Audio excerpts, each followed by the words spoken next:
Hello viewers, welcome back to another video of సామాస్ film freak. అరకొర engineering కాలేజీలో చదివి హైదరాబాద్కి వచ్చేసి ఏదో ఒక జాబ్ చేసుకుందామని ఇంటర్వ్యూల మీద ఇంటర్వ్యూలు ఇచ్చేసి ఆఖరికి ఏ జాబు రాకుండా అలసిపోయి జీవితం మీద విరక్తి పుట్టి అలా ఉండంగా ఆల్ ఆఫ్ సడన్ ఒక 10 కోట్లు ఒక ముగ్గురు ఫ్రెండ్స్కి దొరికితే ఎలా ఉంటుంది? షాక్ అయిపోతారు కదా. అట్లాంటివి 20 కోట్లు దొరికితే దాన్నే కిస్మత్ అంటారు. సో ఈరోజు మనం కిస్మత్ మూవీ గురించే మాట్లాడుకుంటున్నాం. అట్లా జాబ్లెస్ అయిన ఓ ముగ్గురు ఫ్రెండ్స్కి దొరికిన 20 కోట్ల చుట్టూ తిరుగుతూ ఉంటుంది ఈ కిస్మత్ స్టోరీ.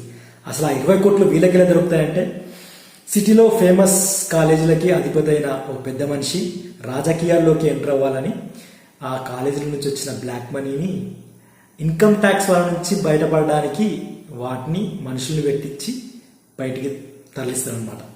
సో అట్లా తప్పించిన ఆ డబ్బు వీళ్ళ చేతిలో ఎలా పడింది, ఆ తర్వాత అటు నుంచి మళ్ళీ పోలీసుల చేతిలో ఎలా పడింది, అటు నుంచి మళ్ళీ ఆఖరికి ఆ పెద్ద మనిషికి వస్తాయా ఆ డబ్బులు, లేదంటే ఈ ముగ్గురే పంచుకుంటారా, అలా అసలు ఏం జరుగుతుంది అనేదే ఇంకా స్టోరీ అంతా నడుస్తుంటుంది. సో ఇందులో అభినవ్ గోమటం కామెడీ కానీ తన డైలాగ్స్ కానీ మంచి టైమింగ్ మనం నవ్విస్తాయి. సో మిగతా క్యారెక్టర్ అంటే నరేష్ అగస్త్య అండ్ ఇంకొక కొత్త క్యారెక్టర్ ఉంటుంది. సో తన అంటే నరేష్ అగస్త్య చాలా సెన్సిబుల్ క్యారెక్టర్ అనమాట ఇందులో. సో తన పర్ఫార్మెన్స్ బాగుంది and Abhinav Gomatam comedy sense ఆ టైమింగ్ అంతా కూడా మనం నవ్విస్తుంది. సో మిగతా స్టోరీ అంతా కూడా ఇంకా మామూలు స్టోరీ లాగానే మనకు గతంలో కొన్ని సినిమాల్లో చూసినట్టు ఫేస్ చేసినట్టుగా అనిపిస్తాయి సీన్స్ అన్నీ కూడా.